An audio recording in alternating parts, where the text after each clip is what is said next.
When I was in college and graduate school and postgraduate school, this is the truth, I was able to amass a total number of science classes. It totaled one. And it was in geology, and it was designed for people who weren't going to be in science. That being said, and probably because I don't have much science, I'm fascinated by science. And when Brian Sykes wrote his book, The Seven Daughters of Eve, I got it right away. And also, a couple of years later, this is about almost 2 decades ago, Sykes wrote a follow-up to that called Adam's Curse.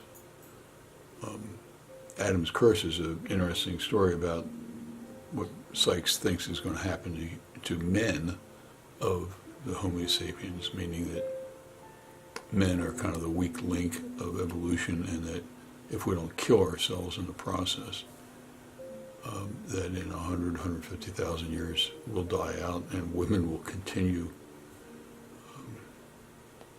to inhabit the earth, which is probably a vast improvement over what has happened the last 200,000 years with human beings.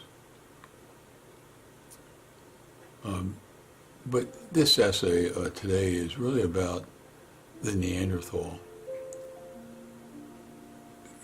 We've always kind of pictured Neanderthals as kind of dumb hulks running around.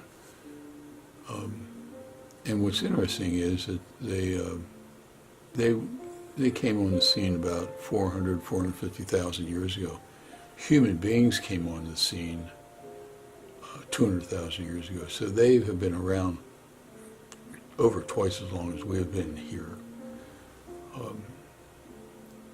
And they were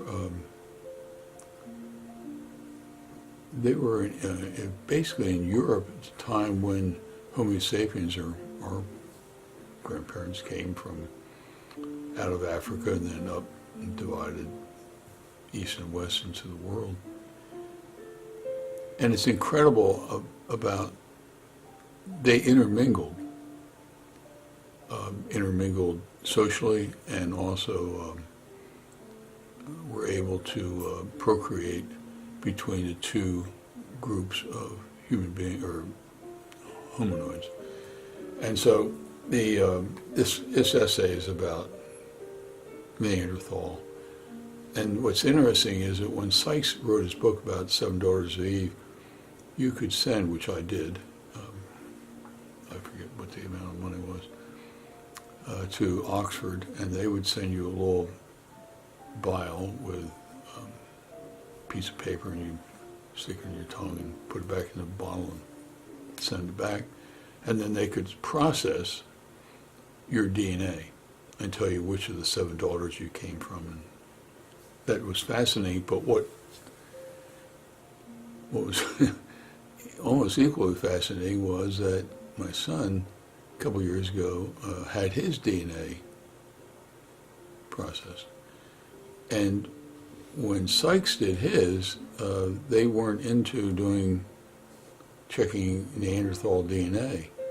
Turns out that Scott and probably most of the people from Western Europe have some amount of DNA that came from the Neanderthals. So this is a way of kind of process. And when I was in college, I was a teaching assistant in an art history class, and one of the things I loved, I loved the arts, but the book began in the caves at Altamira and Lascaux. Altamira is in northern Spain, and Lascaux is in the southwest corner of France. And these are caves, and these are the only 2 major caves that have a huge amount of European paintings, mostly, and most scholars think they all came from Neanderthals. So it's an interesting process to think back about what our DNA carries all of our human history, not just our history of which one of the 7 or 8 daughters of Eve we came from, but not just the science of it, but also a lot of the emotional issues that we have is carried genetically in our DNA.